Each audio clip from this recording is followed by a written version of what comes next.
Hey guys, so we are going to go ahead and drive this Highlander now and give you some impressions on it, on how it ultimately behaves. I did find out this is not the all-wheel drive whatsoever. This actually will do a peel out pretty aggressively, to the point where I actually don't necessarily feel comfortable jumping out in front of a line of vehicles.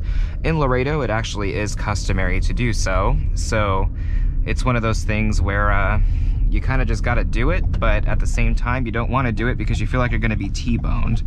Unfortunately, that is actually due to the 8-speed transmission. This 3.5-liter V6 has been very common practice for Toyota for a while, but with updating it to an 8-speed, and elongating the first few ratios, it really does slow it down and take the vehicle out of its power band. So while it is aggressive per se on takeoff, the actual shift from first to second really just bogs the whole thing down and defeats the purpose of having more gears.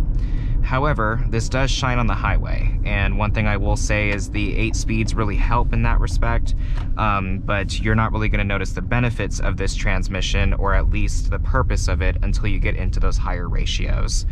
So I'll accelerate a little harder, and I'll let you guys know what I mean. Please bear with me one moment here. I'm trying not to do the whole peel out in front of cars thing. So look at this shift from second to third. Very, very tall.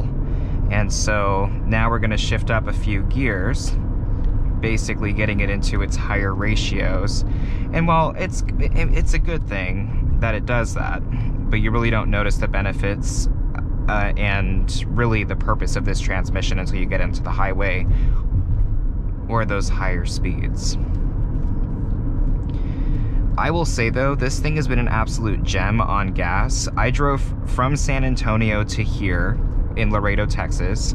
This vehicle has been now on trips almost daily, and we are just now getting to 1/4 tank. So I have to say, this thing's not bad on gas whatsoever for being a V6 and being an SUV. With this also being front-wheel drive, that also helps. An all-wheel drive system, I would imagine, would be worse. Actually, would be worse. It's a lot heavier. Ride is rather quiet.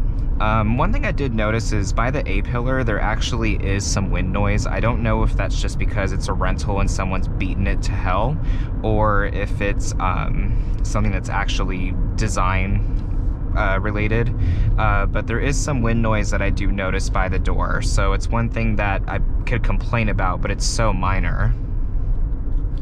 The quality of this vehicle is held up pretty nicely. You know, Toyota was always really hit with plastic interiors, especially in the 07-08 range. Oh my goodness, it was like a jigsaw puzzle.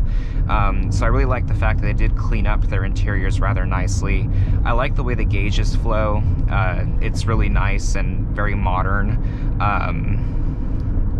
So really a fan of that. The seats are really comfortable too. And what I really like is the suspension. One thing I will say is while the ride is bumpy in some respects, there's a very, very little body roll when it comes to turns, and that's really nice, especially coming from a vehicle in this class. It feels very firmly planted. You don't really feel like you're gonna skid out or slide out, but however, you will peel out when it comes to accelerating. It's not as bad as the V6 Camry with the 8-speed as well, but it's just for some apparent reason, it just wants to go, which is a good thing, but I don't know, it doesn't make you feel very confident that the wheels will actually catch when you're trying to do a sudden merge. The auto start system is not very intrusive whatsoever. You do actually have to hit the brake pretty aggressively for it to activate. In that respect, that was just bad timing, but you really don't notice it that much, if at all.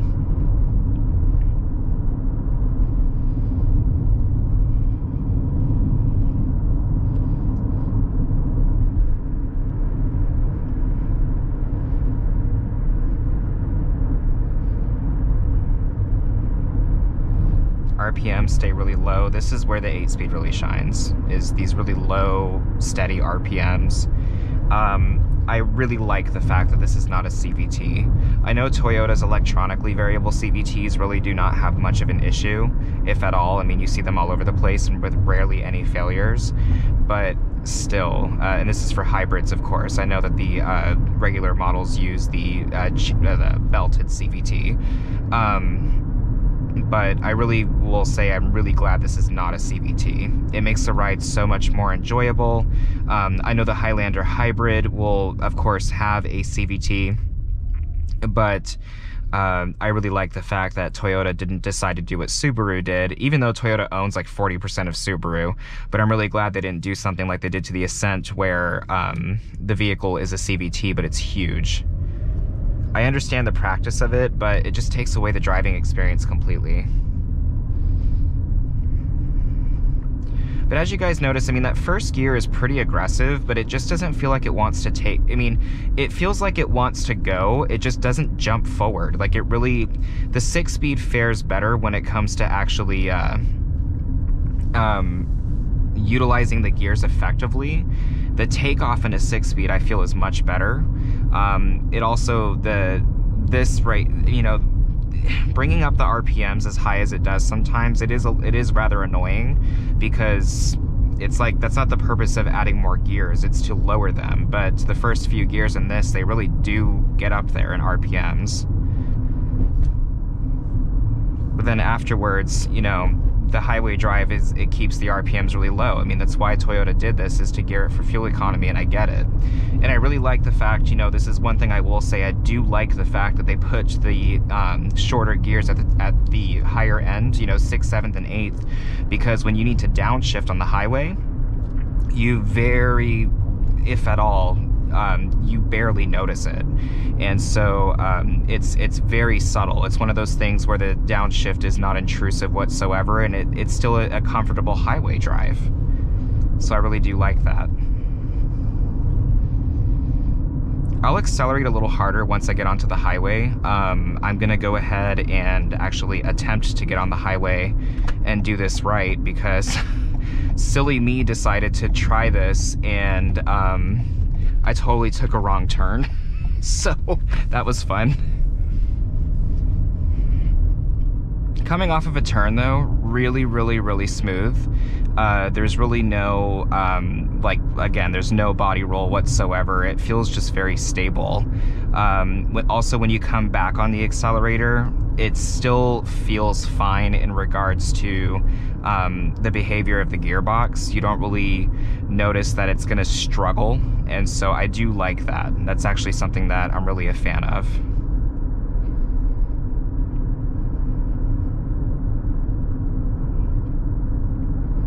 It's still a quiet ride though. I mean, even with that slight wind noise by the A-pillar, really quiet.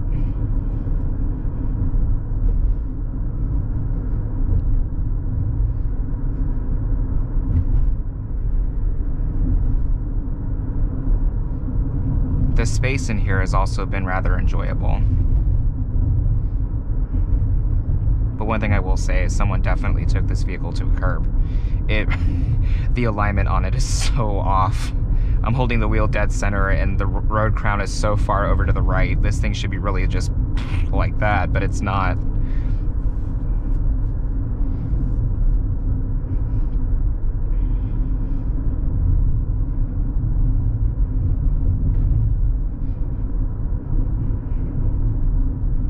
We're actually going to jump on the highway in a couple minutes, and I'll do a full throttle acceleration on this. I really do want you to see, you know, how this vehicle does perform in that respect. And, you know, unfortunately, with the first 3 or 4 gears being so far apart, it's really going to affect it, but it's not going to be unbearable.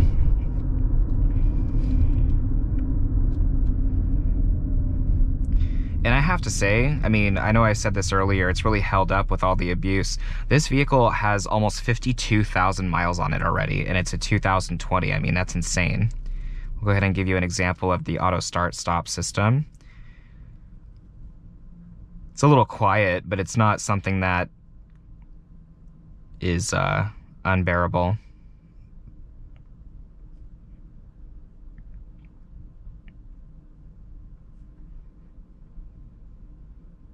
Come on, light, turn green.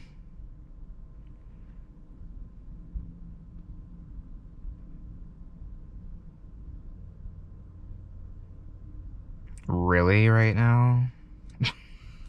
There we go.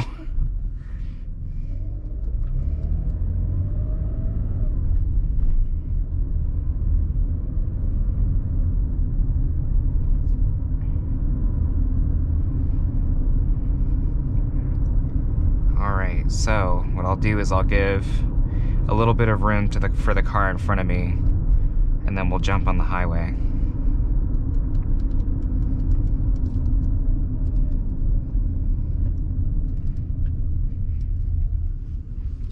Alright, we'll let him go, or her, whoever. And then we will go ahead and take advantage of this. So we are gonna go ahead and start now.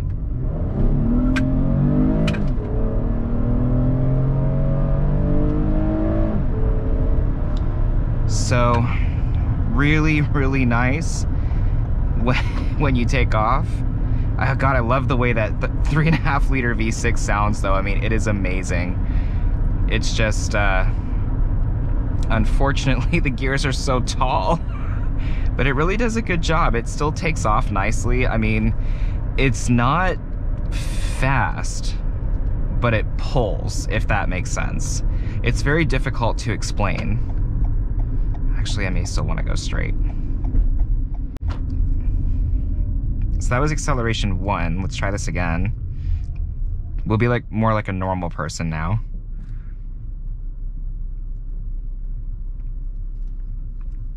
And that, folks, is how you can tell this does not have all-wheel drive. That would not have happened. There's definitely a lot of torque steer in this vehicle.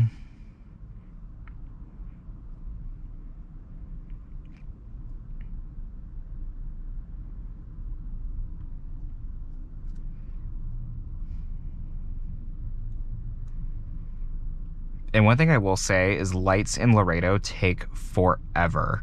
I thought Vegas was bad. Laredo is probably 10 times worse.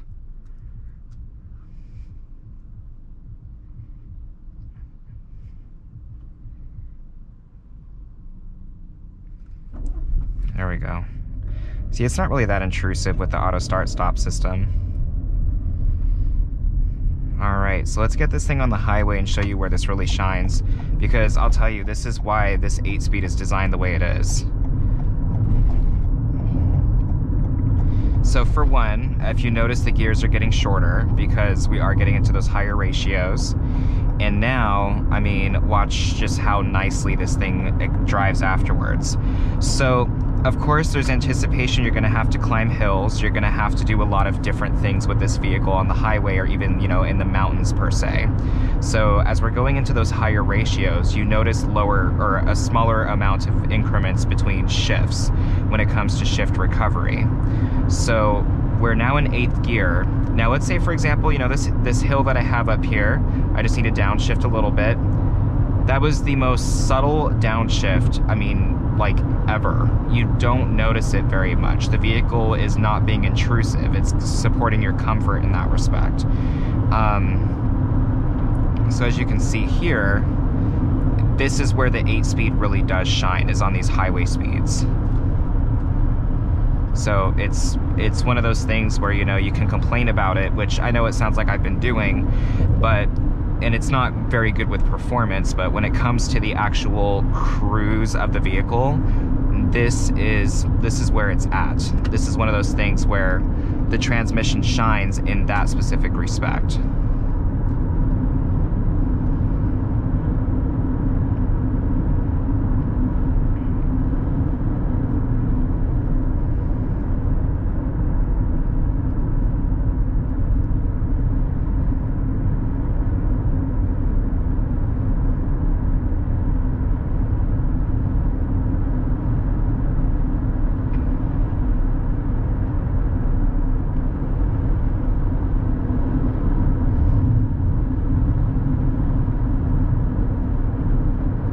I'm not gonna lie, you know, if you are in the market for one of these and you do have, you know, a pretty large family, I mean, if you take a look at my last video in regards to the, you know, a kind of an overview of the vehicle, this thing has so much room in it and it is so comfortable.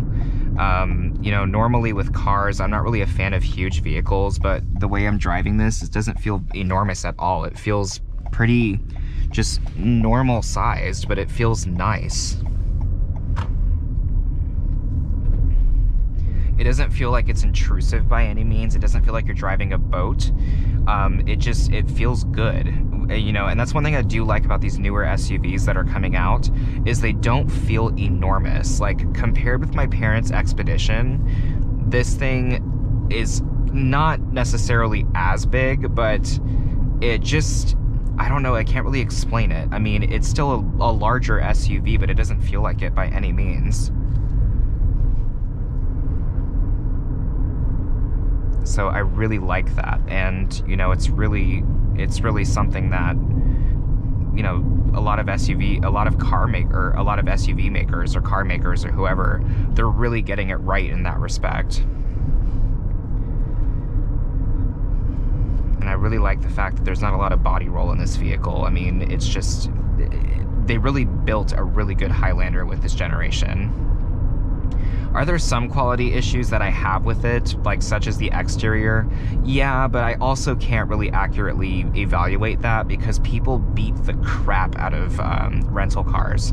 And so it would be really unfair for me to actually judge like the missing pieces of the B-pillar or something along that sort, because honestly, like, I can't evaluate that. I didn't do it, but I know how people treat vehicles and it's really depressing, so like, yeah, not an accurate assessment in that regard. But as you can see, I mean, this thing it's just cruising right along, and this is what it was meant to do, is just to be a family hauler and, you know, just be a cruiser, and it does a very good job at it. Oh, that's the Whataburger I ate at. I know where I'm at right now. Whataburger, though, I don't know. Compare that with In-N-Out. I'm from California, but I love Whataburger. Like, I could get fat off that stuff. Actually, I have a feeling that's why, like, I have a bit of a gut. Whataburger is just amazing. Whenever I come out here, I'm like, that's the first place we're going.